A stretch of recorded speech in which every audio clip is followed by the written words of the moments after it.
जय हिंद स्टूडेंट्स, मैं हूं रवि कुमार सक्सेना। आपका अपना छोटा सा प्यारा चैनल नंबर 1 क्लासेस में आपका स्वागत है। आज हम बात करने जा रहे हैं अप्लाइड केमिस्ट्री का इंपॉर्टेंट क्वेश्चंस।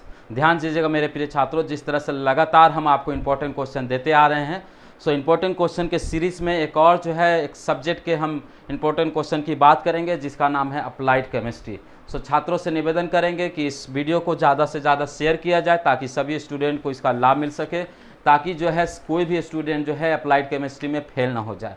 ध्यान दीजिएगा मेरे प्रिय छात्रों, अप्लाइड केमिस्ट्री एक ऐसा सब्जेक्ट है कि अगर आप इसमें आपको लिखने का अगर तरीका नहीं मालूम होगा तो आप जो है फेल हो जाइएगा। हो सकता है आपको सब कुछ मालूम होगा लेकिन आपको लिखने का तरीका नहीं मालूम होगा। ध्यान दीजिएगा मेरे प्रिय छात्रों, हो सकता है आपको आंसर अच्छी रीति से आता होगा, क्योंकि कई एक बार सुनने में आता है सर हम उससे ज़्यादा जानते हैं, उससे हम ज़्यादा लिख के आए फिर भी हम फेल हो गए। तो क्यों फेल हो गए? क्योंकि आपको लिखने का तरीका नहीं मालूम था। क्यों वो पास हो गया? क्योंकि उसको लिखने का तरीका मालूम था। इसलिए हम अप्लाइड केमिस्ट्री के इंपॉर्टेंट क्वेश्चन में जाने से पहले हम लिखने का तरीका को मालूम करेंगे कि किस तरह से हमें लिखना है, क्योंकि अप्लाइड केमिस्ट्री का एग्जाम और सब्जेक्ट का एग्जाम से हटकर है। क्योंकि इसमें आपको इक्वेशन लिखना है, किस तरह से इक्वेशन लिखना है, किस तरह से केमिकल जो है आपका जो समीकरण होता है उसको किस तरह से दर्शाना, इन सारी चीज़ों को हम जो है चर्चा करेंगे। बहुत सारे बच्चे जो है खूब लिख कर आते हैं, एक भी उतना नंबर नहीं मिलता है, 5 नंबर तक भी नहीं मिल पाता है। बहुत सारे बच्चे कम ही लिख के आते हैं लेकिन वो पास हो जाते हैं। क्या आखिर दोनों में डिफरेंस है? इन सारी चीज़ों को हम चर्चा करेंगे। उसके बाद जो है इंपॉर्टेंट क्वेश्चन, ध्यान दीजिएगा मेरे प्रिय छात्रों, इस वीडियो में खास करके हम इंपॉर्टेंट क्वेश्चन को लेके आएंगे। सो इंपॉर्टेंट क्वेश्चन को भी हम डिस्कस करेंगे। पहले जो हम तरीका को जो है देख लेते हैं। तो देखिए, मान लीजिए जो है ये आपका पेपर हो गया। ध्यान दीजिएगा मेरे प्रिय छात्रों, ये आपका पेपर का बाउंड्री हो गया, ठीक है, ये आपका पेपर है। तो एसपीटी बिहार में जो आपको पेपर दिया गया है, ये पेपर का जो है बाउंड्री है। तो सबसे पहले आपको क्या लिखना है? सबसे पहले आपको ग्रुप दर्शाना है। जैसे कि मान लीजिए ग्रुप बी, ठीक है, कौन सा ग्रुप का आप क्वेश्चन लिख रहे हैं? तो हो सकता है ग्रुप सी का क्वेश्चन आप लिख रहे हैं, तो ग्रुप सी लिखे। उसके बाद जो है डबल लाइन देना है, ग्रुप सी डबल लाइन, इसलिए कि जो चश्मा लगाया हुआ बूढ़ा बूढ़ी भी होगा ना उसको भी दिख जाए। बहुत सारा बूढ़ा बूढ़ी टेंशन में आता है कॉपी चेक करने के लिए, उसको भी दिख जाए कि ग्रुप सी का क्वेश्चन बना रहा है, इसको 6 नंबर देना है। क्योंकि नहीं तो अगर आप नहीं लिखेगा तो 4 नंबर दे के भाग जाएगा, वो 2 नंबर लेके भाग जाएगा, क्योंकि उसको पता नहीं कि कौन सा ग्रुप का आप क्वेश्चन अटेंड किए। तो सबसे पहले उसको दिखाइए, देखो ना ग्रुप सी का क्वेश्चन अटेंड करने जा रहे हैं, दिमाग नहीं है उसको, तो उसको इस तरह के करके दिखाना। उसके बाद जो है आपको दिखाना है क्वेश्चन नंबर। सो आप लिखिए क्वेश्चन नंबर, ठीक है। तो क्वेश्चन नंबर मान लीजिए 10, चाहे तो मान लीजिए 15, तो 15 लिखें एकदम बड़ा अक्षर में कि क्वेश्चन नंबर 15 अटेंड करने जा रहे हैं चाचा, क्वेश्चन नंबर 15 हमको चेक कीजिए, ठीक है। अब वो क्वेश्चन नंबर 15 लिख ले। 15 के बाद कौन सा क्वेश्चन? तो 15 का ए नंबर, ठीक है। मान लीजिए कॉपी चेक करने वाला चाची है, तो आप 15 का हम ए नंबर क्वेश्चन अटेंड करने जा रहे हैं, ठीक है। तो अब जो है वो समझ जाएगा कि इसको 6 नंबर का क्वेश्चन अटेंड कर रहा मेरा प्रिय विद्यार्थी, ठीक है। पहले तो ग्रुप सी लिखें, क्वेश्चन नंबर लिखें, उसके बाद ए है कि बी है वो लिखें, ठीक है। तो आप दे दिए डबल लाइन, ठीक है, ये हो गया। अब उसको समझ में आ जाएगा, अच्छा 6 नंबर या अटेंड किया है। चलो अब जो है मान लीजिए आंसर लिखें, ठीक है, आंसर लिखें। तो आंसर लिखें, अब जो है आंसर लिखे तो हम यहाँ पर सपोज मान लीजिए रदरफोर्ड है, ठीक है, तो हम हेडिंग डालें रदरफोर्ड, ठीक है, रदरफोर्ड। ये लीजिए रदरफोर्ड के बारे में लिखने जा रहे हैं। अभी जो है मेरा जो पेपर एक पेपर था उसमें 1/3 जो है इतना ही लिखने में भर गया। अभी जो हमको एसबीटी का जो आंसर शीट मिला, हमको टारगेट करना है पूरा लास्ट तक ले जाएंगे, ठीक है। कोनो घर से जा रहा है मेरा, हम पूरा लास्ट तक ले जाएंगे, पूरा पेपर को भर के आएंगे। एक पेपर में एक को नंबर मिलेगा। अगर 28 पेपर लिख के आएंगे, 28 से 30 पेज लिख के आएंगे तो हमको मिल जाएगा कितना नंबर? 28 नंबर, पास हो जाएंगे। एक पेपर में 1 नंबर तो नहीं देगा, उसे ज़्यादा ही देगा, ठीक है। सो ये जो है आपका रदरफोर्ड। अब देखिए रदरफोर्ड के बारे में लिखे, तो मान लीजिए अब हम 1 लाइन 2 लाइन लिख के हम एक सेंटेंस बना के उसके बाद हम चेंज करेंगे इस तरह से। पहला पॉइंट, दूसरा पॉइंट, तीसरा पॉइंट, चौथा पॉइंट, ठीक है। आपको की पॉइंट जरूर याद करना है। ये जो है पॉइंट हो गया। बहुत सारा बच्चा पैराग्राफ में लिखता है, कहानी लिख रहे हैं। ये केमिस्ट्री का एग्जाम है, कहानी कोई इंग्लिश का एग्जाम नहीं है मेरे प्रिय छात्रों, हिंदी का एग्जाम नहीं है कि प्रेमचंद्र की कथा लिख रहे हैं, 2 बैलों की जोड़ी की कथा लिख रहे हैं, ठीक है। ये कोनो इंग्लिश का एग्जाम नहीं है, ठीक है, कि आप जो है कोई स्टोरी लिख रहे हैं। तो ये स्टोरी लिखने वाला एग्जाम तो नहीं है। यहाँ पर आपको पैराग्राफ में लिखना, इस तरह से लिखना है, पॉइंट बाय पॉइंट। ये बच्चा लोग क्या करता है, एक पैराग्राफ में ऐसे लिख दिया, पूरा आंसर ओकरे में खिचड़ी घुदर दी, वैसे नहीं करना है, ठीक है। ये तो रही बात। दूसरी बात कि मान लीजिए आपको इक्वेशन किस तरह से लिखना है। देखिए बच्चा क्या करता है, जो गलती करता है वो बताते हैं, ठीक है। ये मान लीजिए पॉइंट हो गया, इसको हम मिटाते हैं, ठीक है। गलती क्या करता है बच्चा लोग, जैसे CO2 लिखना है तो C लिखेगा बड़का को, O लिखेगा छोटा को और CO2 लिख देगा। गलती है, गलती है, 100% गलती है। देखिए आपको जो है, जैसे कि मान लीजिए आपने C लिखा तो C जितना बड़ा उतना बड़ा O, और नीचे में जो है 2 लिखिए, ठीक है। ये आपका सही है, ये आपका गलत है। बहुत सारा बच्चा ऐसे लिखेगा CO और 2, ये भी गलत है, ये भी गलत है, सरासर गलत है, ठीक है। बहुत सारा बच्चा ऐसे लिख देता है CO2, ये भी गलत है। तो सही क्या है, तो C जितना बड़ा लिखे उतना ही बड़ा वो लिखेंगे, उतना ही जो है उसके नीचे में जो है 2 लिखेंगे। अब देखिए ये आपका पहला तरीका हो गया। दूसरा तरीका, जैसे जब आप इक्वेशन लिखते हैं तो बहुत सारा बच्चा ऐसे लिखता है C+O2, ये गलत है, ये पुराना जमाना। अब नया जमाना में आपको किस तरह से लिखना है, जैसे देखिए ये गलत है। अब सही कैसे लिखना है, तो C लिखें, प्लस दिए, O लिखें, 2 लिखें। कितना अच्छा से दिख रहा है, चश्मा लगाया हुआ कोई सर या मैडम रहेंगे उनको भी अच्छा से दिखेगा, C+O2, कितना बढ़िया लग रहा है CO2, ठीक है। तो इस तरह से जो है आपको ध्यान रखना है मेरे प्रिय छात्रों। थोड़ा सा गैप डिस्टेंस बनाइए ना, डिस्टेंस बना के, ठीक है। कोरोना में हम लोग डिस्टेंस की बात कर रहे थे, यहाँ पर हम अप्लाइड केमिस्ट्री में भी डिस्टेंस की बात करेंगे। ये सब जो है मेथड आपको याद रखना है। डायग्राम बनाना है तो एक पेज आप डायग्राम में पूरा लीजिए, ठीक है। आप कोशिश कीजिए कि एगो पेजे में पूरा डायग्राम बनाएंगे, बीचे में डायग्राम बनाएंगे, उसका मान लीजिए उसको दर्शाना होगा, मान लीजिए लेड दर्शाना है, एनोड दर्शाना है, कैथोड दर्शाना है, उसके बारे में जो है जो भी लिखना है, इधर एक पेज पूरा लेंगे और थोड़ा सा जो है मीडियम डायग्राम बनाएंगे, ज़्यादा भौमा भी नहीं, ज़्यादा छोटा भी नहीं, ठीक है। एकदम थोड़ा सा मीडियम बीच में डायग्राम बनाएंगे, उसका कंस्ट्रक्शन ऐसे ऐसे पूरा एकदम दर्शा दिए हैं। देखो ये लेड है, ये जो है एनोड है, ये जो है कैथोड है, ये जो है आउटर एरिया है, ये जो है इनर एरिया है, इसके अंदर में ये भरा है। पूरा जो है एकदम दिखना चाहिए, आपका कॉपी चमकना चाहिए। जिस तरह से शादी पार्टी में जो है एकदम सज धज के जाते हैं ना, उसी तरह से आपका कॉपी भी एकदम सज धज के जाना चाहिए SBT बिहार में। जिस दिन आप सज धज के कॉपी को भेजिएगा ना SBT में, कोई भी आपको फेल करने का सवाल ही नहीं है मेरे प्रिय छात्रों। आइए हम इंपॉर्टेंट क्वेश्चन देखेंगे। इस वीडियो को ज़्यादा से ज़्यादा शेयर कीजिए। यूनिट 1, 2, 3, 4, 5 सारा जो है इंपॉर्टेंट क्वेश्चन देखेंगे, तो इसको जो है चलिए देखा जाए। तो आइए हम देखते हैं यूनिट नंबर 1 से इंपॉर्टेंट क्वेश्चन। जैसा कि हम सबको जानते हैं टोटल जो है 5 यूनिट है, सो बारी बारी से सभी यूनिट को हम देखेंगे। सो सबसे पहले हम यूनिट नंबर 1 से जो है हम स्टार्ट करेंगे। सो यूनिट नंबर 1 से जो है हम टोटल जो है 5 क्वेश्चन लिए हैं। ध्यान दीजिएगा मेरे प्रिय छात्रों, क्वेश्चन जो है हम केवल इंपॉर्टेंट क्वेश्चन लेके आए हैं। छोटा मोटा जो क्वेश्चन जो है और छिटपुट जो क्वेश्चन आपको पूछेगा वो तो पूछेगा ही, ठीक है। ये जो है एक बड़ा जो 50 नंबर का जो होता है आपका, 50 नंबर का, 50 नंबर का, वो क्वेश्चन को हम डिस्कस करने जा रहे हैं, ठीक है। तो सबसे पहले यूनिट नंबर 1 का एकदम VVI क्वेश्चन जो है रदरफोर्ड मॉडल, ठीक है। रदरफोर्ड मॉडल, उसका ड्रॉबैक क्या है, ठीक है। रदरफोर्ड मॉडल क्या होता है, एकदम VVI लगा लीजिएगा, ठीक है। हाइब्रिडाइजेशन, यानी कि हाइब्रिडाइजेशन जो है या तो पाई बॉन्ड या तो सिग्मा बॉन्ड, ठीक है, नहीं तो दोनों। हाइब्रिडाइजेशन से आपको जो है इस बार एकदम 100% क्वेश्चन आने वाला है मेरे प्रिय छात्रों। एकदम बांध लीजिए, एकदम बॉर्डर पर जाने के लिए एकदम तैयार हो जाइए, ठीक है। एकदम 100% पढ़ लीजिएगा, ठीक है। जो तीसरा नंबर है वो केमिकल बॉन्डिंग। तो ध्यान दीजिएगा मेरे प्रिय छात्रों, पिछला बार जो केमिकल बॉन्डिंग था वो जो है आपका कोवेलेंट और कोऑर्डिनेट से पूछा था। इस बार जो है आयोनिक बॉन्ड, ठीक है, आयोनिक बॉन्ड से जो है क्वेश्चन आने वाला है, ठीक है। आयोनिक बॉन्ड में आपका क्या क्या पढ़ना है, तो NaCl है, CaCl2 है, MgO है, ठीक है। एक बार जो है एक झलक जो है कोवेलेंट बॉन्ड को भी देख लीजिएगा, H2 हो गया, F2 हो गया, HF हो गया, HCl हो गया, ठीक है। कोऑर्डिनेट बॉन्ड को भी एक बार देख लीजिएगा। यानी कि आपको जो है केमिकल बॉन्डिंग जो है ये को क्वेश्चन तो 100% आपको रहेगा केमिकल बॉन्डिंग से क्वेश्चन। चौथा जो है हुन्स रूल जो है आप देख लीजिएगा, हुन्स रूल क्या कहता है, ठीक है।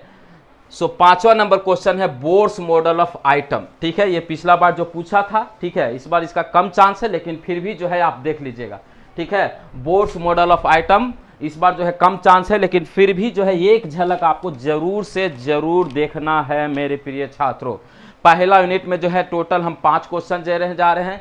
पहला जो क्वेश्चन था वो रदरफोर्ड मॉडल था, उसका ड्रॉबैक, ठीक है। दूसरा जो क्वेश्चन है वो हाइब्रिडाइजेशन है, यानी कि पाई बॉन्ड सिग्मा बॉन्ड दोनों बॉन्ड को देख लीजिएगा, ठीक है।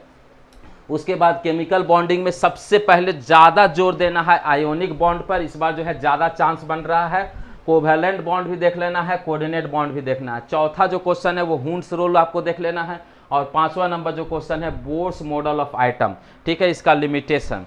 अब जो है हम सेकेंड यूनिट में आते हैं मेरे प्रिय छात्रों।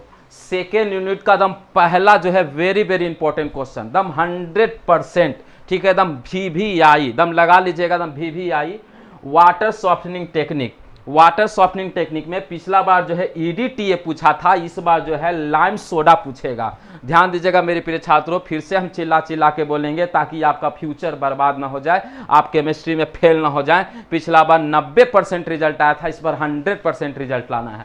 जो पहला जो क्वेश्चन है VVI वाटर सॉफ्टनिंग टेक्निक, उसमें जो है लाइम सोडा, ध्यान दीजिएगा मेरे प्रिय छात्रों, लाइम सोडा पिछला बार EDTA पूछा था, इस बार लाइम सोडा को पढ़ के जाना है। अब ऐसा नहीं कि आप जो है लाइम सोडा बोल दिए तो EDTA को भूल जाइए, नहीं भूलना है, एक बार EDTA को भी देख लेना है। लेकिन इस बार जो ज़्यादा जो चांस बन रहा है वो जो है आपका लाइम सोडा का बन रहा है।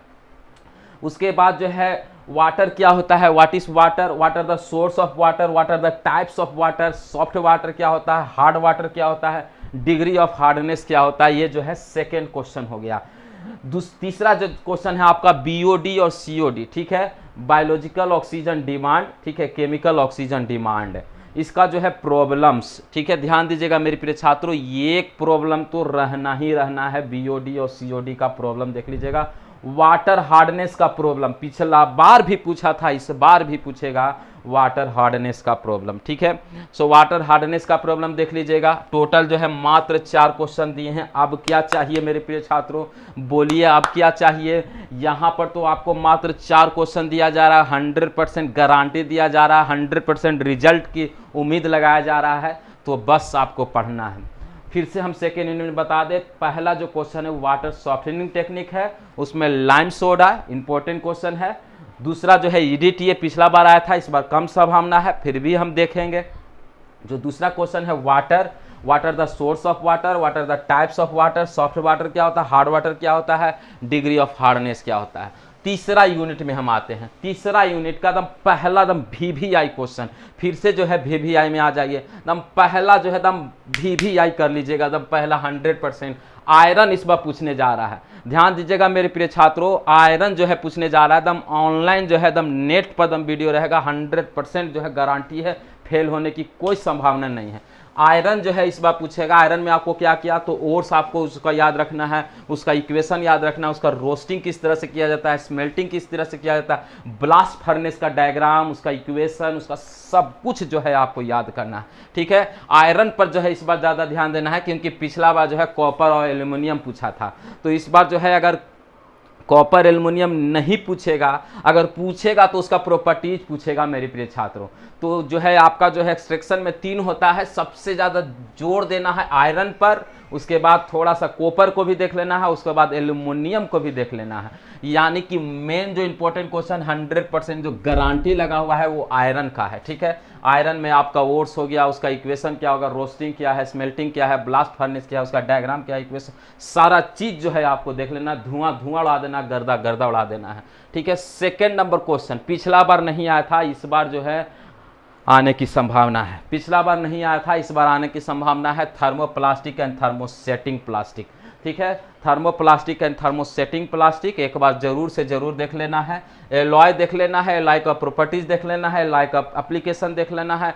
What are the purpose of allowing, आखिर हम लोग एलॉइंग क्यों करते हैं, ठीक है, ये आपको देखना है। पिछला बार जो है पॉलीमर से क्वेश्चन आया था, पिछला बार भी हमने पॉलीमर का क्वेश्चन दिया था, और पिछला बार जो है बच्चे काफ़ी खुश थे केमिस्ट्री का एग्जाम देकर। इस बार भी आप लोग खुश रहिएगा और अगले बार भी खुश रहिएगा, एक गारंटी है रवि सर का। सो पॉलीमर में आपको एडिशन एंड कंडेंसेशन पॉलीमराइजेशन, इस बार इसका कम चांस है, लेकिन फिर भी जो है एक बार देख लेना है, ठीक है। देखने में क्या जाता है, एक बार झलक मारने में क्या जाता है, ठीक है। सो पॉलीमर में आपको एडिशन एंड कंडेंसेशन पॉलीमराइजेशन को एक बार झलक देख लेना है। फिर से जो है हम चर्चा कर लेते हैं तीसरा यूनिट। तीसरा यूनिट में क्या क्या बताएं, तो आयरन, एक्सट्रैक्शन ऑफ आयरन जिसमें आपको ओर्स, उसके बाद जो है equation, roasting, smelting, blast furnace, diagram, equation, जितना भी होता है सब कुछ भर देना है दम, ठीक है। उसके बाद कॉपर देख लीजिएगा एक बार, उसके बाद एल्यूमिनियम भी एक बार देख लीजिएगा, उसका प्रॉपर्टीज वगैरह देख लीजिएगा। दूसरा जो क्वेश्चन है थर्मोप्लास्टिक, थर्मोसेटिंग प्लास्टिक, पिछला बार नहीं पूछा था, इस बार कहाँ जाएगा एसबीटी, इस बार तो 100% पूछना है, ठीक है। उसके बाद एलॉय, उसके बाद properties, application, purpose of alloying, polymer जो है पिछला बार पूछ दिया था, हमने भी गेस किया था और 100% भी पूछा था, एकदम सत्य है। इस बार जो है कम चांस है, ये भी सत्य है, यानी कि एडिशन एंड कंडेंसेशन पॉलीमराइजेशन। चौथा यूनिट में आते हैं, एकदम पहला क्वेश्चन हम 100% लगा लीजिएगा मेरे प्रिय छात्रों, एकदम 100% बम कैलोरीमीटर। सो बम कैलोरीमीटर इस बार हम लोग एग्जाम में हम बम फेंकिए के आएंगे, ठीक है। सो बम कैलोरीमीटर एकदम 100% है, एकदम मुहर लगा लीजिएगा, ठीक है। लुब्रिकेंट क्या होता है, पिछला बार पूछा था लुब्रिकेंट का फंक्शन, पिछला बार भी हमने क्वेश्चन दिया था, आप क्वेश्चन पेपर उठा के देख लीजिएगा। लुब्रिकेंट का फंक्शन, लुब्रिकेंट का प्रॉपर्टीज, यानी कि प्रॉपर्टीज ऑफ गुड लुब्रिकेंट, जो अच्छा जो लुब्रिकेंट होता है, अच्छा जो स्नेहक होता है, उसका जो है प्रॉपर्टीज क्या है, तो उसका प्रॉपर्टी जैसे कि विस्कोसिटी कितना होना चाहिए, फ्लैश पॉइंट क्या होना चाहिए, फायर पॉइंट क्या होना चाहिए, विस्कोसिटी इंडेक्स क्या होना चाहिए, ये सब जो है एकदम गर्दा उड़ा देगा मेरा छात्र, तो एकदम पूरा धुआं धुआं उड़ा के आ जाना है। उसके बाद जो है फ्यूल, फ्यूल में आपको क्या पढ़ना है, यानी कि तेल, फ्यूल, ठीक है। फ्यूल में आपको उसका कैरेक्टरिस्टिक्स ऑफ आइडियल फ्यूल, जो अच्छा जो आदर्श जो तेल होता है, जो फ्यूल होता है, उसका क्या क्या गुण होना चाहिए, ठीक है। तो अच्छा तेल का जो है, अच्छा फ्यूल का क्या क्या गुण होना चाहिए, ये पढ़ना है। ये कोई क्वेश्चन में क्वेश्चन है मेरे प्रिय छात्रों, एक बार अगर आप देख लीजिएगा तो याद हो जाएगा। क्लासिफिकेशन ऑफ फ्यूल, आखिर फ्यूल का क्या क्या क्लासिफिकेशन है, वर्गीकरण क्या है, ये आपको देख लेना है। उसके बाद जो है आपको ऑक्टेन नंबर, सीटेन नंबर का प्रॉब्लम भी देख लीजिएगा, ठीक है। Application of CNC, LPG, biogas, और उसके बाद जो है कैलोरीफिक वैल्यू का प्रॉब्लम, कैलोरीफिक वैल्यू का प्रॉब्लम देख लीजिएगा मेरे प्रिय छात्रों। सो पहला यूनिट, दूसरा यूनिट, तीसरा यूनिट, चौथा यूनिट, बच ये पांचवा यूनिट, उसको भी काहे के लिए छोड़ेंगे, उसको भी देख लेते हैं कि आखिर कौन कौन सा क्वेश्चन आ रहा है, ताकि आप लोग का रिजल्ट एकदम 100% अच्छा हो। तो चलिए हम पांचवा यूनिट देखते हैं, तब तक के लिए आप स्क्रीनशॉट ले लीजिए, क्योंकि बहुत सारे बच्चे जो है बार बार बोलते हैं सर स्क्रीनशॉट का मौका नहीं देते हैं, इस बार हम स्क्रीनशॉट का भी मौका दे रहे हैं। आप देख लीजिए, स्क्रीनशॉट ले लीजिए, ताकि आपको लिखने में आसान होगा। चलिए हम देखते हैं पांचवा यूनिट। तो चलिए यूनिट नंबर 5, ठीक है, लास्ट यूनिट है, हम इसका इंपॉर्टेंट क्वेश्चन आपको बता देते हैं। सो पहला जो क्वेश्चन है बैटरी से, एकदम 100% मुहर लगाना है। कौन सा बैटरी, तो इस बार जो है ज़्यादा चांस है प्राइमरी सेल का। ध्यान दीजिएगा मेरे प्रिय छात्रों, पिछला बार जो है सेकेंडरी सेल पूछा था, इस बार जो है प्राइमरी सेल पूछेगा। प्राइमरी सेल में आपका यानी कि ड्राई सेल, एनोड और कैथोड डायग्राम जो है एक बार प्रैक्टिस कर लीजिएगा, एनोड जो है और कैथोड डायग्राम किस तरह से बनाना है, ठीक है। हालांकि सेकेंडरी सेल को भी नहीं भूलना है, हम जो है ज़्यादा जोर देने के लिए बोल रहे हैं, इस पर एक पर कम जोर देने के लिए बोल रहे हैं, बस फर्क यही है। लेकिन देखने के लिए तो दोनों को बोल रहे हैं, क्योंकि पिछला बार जो है सेकेंडरी सेल पूछा था, तो हो सकता है एसबीटी का मन चेंज होगा, इस बार प्राइमरी सेल पूछेगा। अगर वो भी नहीं हो सकता है, उसका फिर मन नहीं बदला होगा, फिर से वो सेकेंडरी सेल पूछ दे। सो एक बार जो है आपको देख लीजिएगा, ठीक है। नस्ट इक्वेशन यानी कि ईएमएफ वाला प्रॉब्लम देख लीजिएगा, किस तरह से जो है ईएमएफ निकालना है, ठीक है। उसके बाद difference between EMF and potential difference, potential difference और ईएमएफ में क्या अंतर होता है। एक जो है लॉ देख लीजिएगा, Ohm's law, Kirchhoff's law, Faraday law, ठीक है। जरूर से जरूर जो है तीनों लॉ देख लीजिएगा, एक न एक जो है लॉ तो जरूर आएगा, किर्चॉफ्स लॉ आ जाए, चाहे फैराडे लॉ आए, चाहे ओम्स लॉ आए। कोरोजन देखने की जरूरत नहीं है, एक तो ऐसे ही जानते हैं कोरोजन क्या होता है, ठीक है, लेकिन फिर भी एक बार देख के चल जाएगा तो क्या दिक्कत है, कोरोजन को भी एक झलक देख लेंगे। इलेक्ट्रोलाइसिस में आपको क्या देखना है, उसका एप्लीकेशन क्या है, इलेक्ट्रोलाइसिस का आखिर एप्लीकेशन क्या है। ध्यान दीजिएगा मेरे प्रिय छात्रों, Daniell cell, galvanic cell, electrochemical cell, नाम एक ही है, ठीक है, तीनों का मतलब एक ही नाम है। डैनियल सेल बोलिए, गैल्वेनिक सेल बोलिए, इलेक्ट्रोकेमिकल सेल बोलिए, जरूर से जरूर देख लीजिएगा। हो सकता है क्वेश्चन में डैनियल सेल लिखा रहा है, हो सकता है क्वेश्चन में इलेक्ट्रोकेमिकल सेल लिखा रहा है। अब नाम इसलिए हम बता दें ताकि आप कंफ्यूज न हो। बच्चा कहेगा सर अगर हम डैनियल सेल केवल लिखते तो बच्चा कहता सर आप डैनियल सेल बताए थे, आ गया गैल्वेनिक सेल, जबकि नाम एक ही है, इसीलिए हम तीनों नाम लिखते, डैनियल सेल, गैल्वेनिक सेल और इलेक्ट्रोकेमिकल सेल। एक बार जो है साल्ट ब्रिज को भी देख लीजिएगा, सो टोटल जो है 5वां यूनिट में 7 क्वेश्चन है। ध्यान दीजिएगा, पहला बैटरी, बैटरी में प्राइमरी इस पर ज़्यादा चांस है, ड्राई सेल, उसका एनोड और कैथोड डायग्राम। सेकेंडरी सेल पिछला बार पूछा था, इस बार भी पूछ सकता है, इसलिए एक बार देख लीजिएगा। नस्ट इक्वेशन, ईएमएफ का problem, difference between EMF and potential difference, Ohm's law, Kirchhoff's law, Faraday law. Electrolysis, इसका एप्लीकेशन क्या है, कोरोजन क्या है, ये कोई देखने का चीज है कोरोजन जी? एक बार देख लीजिएगा तो समझ में आ जाएगा कोरोजन क्या। जंग और क्या, कोरोजन का मतलब जंग, तो जंग क्या होता है? जंग के मैदान में जा रहे हैं आप, जंग नहीं जान रहे हैं, वो जंग नहीं, जंग जो चीटी लगता है उसके बारे में बोल रहे हैं, ठीक है। जंग के मैदान वो जंग अलग हो गया, ठीक है। तो जंग के मैदान में जा रहे हैं, एक बार जंग को नहीं देखेंगे, एक बार जो है कोरोजन को भी देख लेंगे, ठीक है, किस तरह से लोहा में जंग लगता है, ये सब जंग के बारे में, ठीक है। और उसके बाद जो है electrolysis application, Daniell cell, galvanic cell, electrochemical cell, salt bridge. मिलेंगे नए वीडियो के साथ। आई होप जो है आपको 1 2 3 4 5 किस तरह से केमिस्ट्री का एग्जाम लिखना, सारा चीज़ जो है हम डिटेल में आपको बता दिए। 100% जो है आपका रिजल्ट आना चाहिए, यही मेरा जो है उम्मीद है, ना केवल उम्मीद है, मैं आपसे लालसा भी करूँगा, ठीक है। मैं आपसे जो है आप पे विश्वास भी कर रहा हूँ कि आप ज़रूर से ज़रूर लाइएगा। कुछ भी काम असंभव नहीं है जब रवि सर आपके साथ है, पूरा जो है नंबर 1 क्लासेस का टीम आपके साथ है। देखिए मेरा कैमरा भी हिल रहा है, ठीक है। तो सब कुछ संभव है मेरे प्रिय छात्रों, बस आपको पढ़ने की ज़रूरत है, बस आपको पढ़ने की ज़रूरत है मेरे प्रिय छात्रों। अगर आप पढ़ लीजिएगा तो ज़रूर से ज़रूर आप जो है पास कीजिए। काहे नहीं पास कीजिएगा जी, ये कोई माने मतलब हुआ, ठीक है। सब कुछ पास करिएगा, पूरा जो है आपके लिए जी तोड़ लगा दिए हैं। 100% जो है आपका रिजल्ट आएगा, इसमें कोई दो मत नहीं है, कोई राय नहीं है, ठीक है। किसी प्रकार का जो है कोई जो है शक की बात नहीं है। मिलेंगे नए वीडियो के साथ, तब तक के लिए हम विदा लेते हैं। जय हिंद, वंदे मातरम।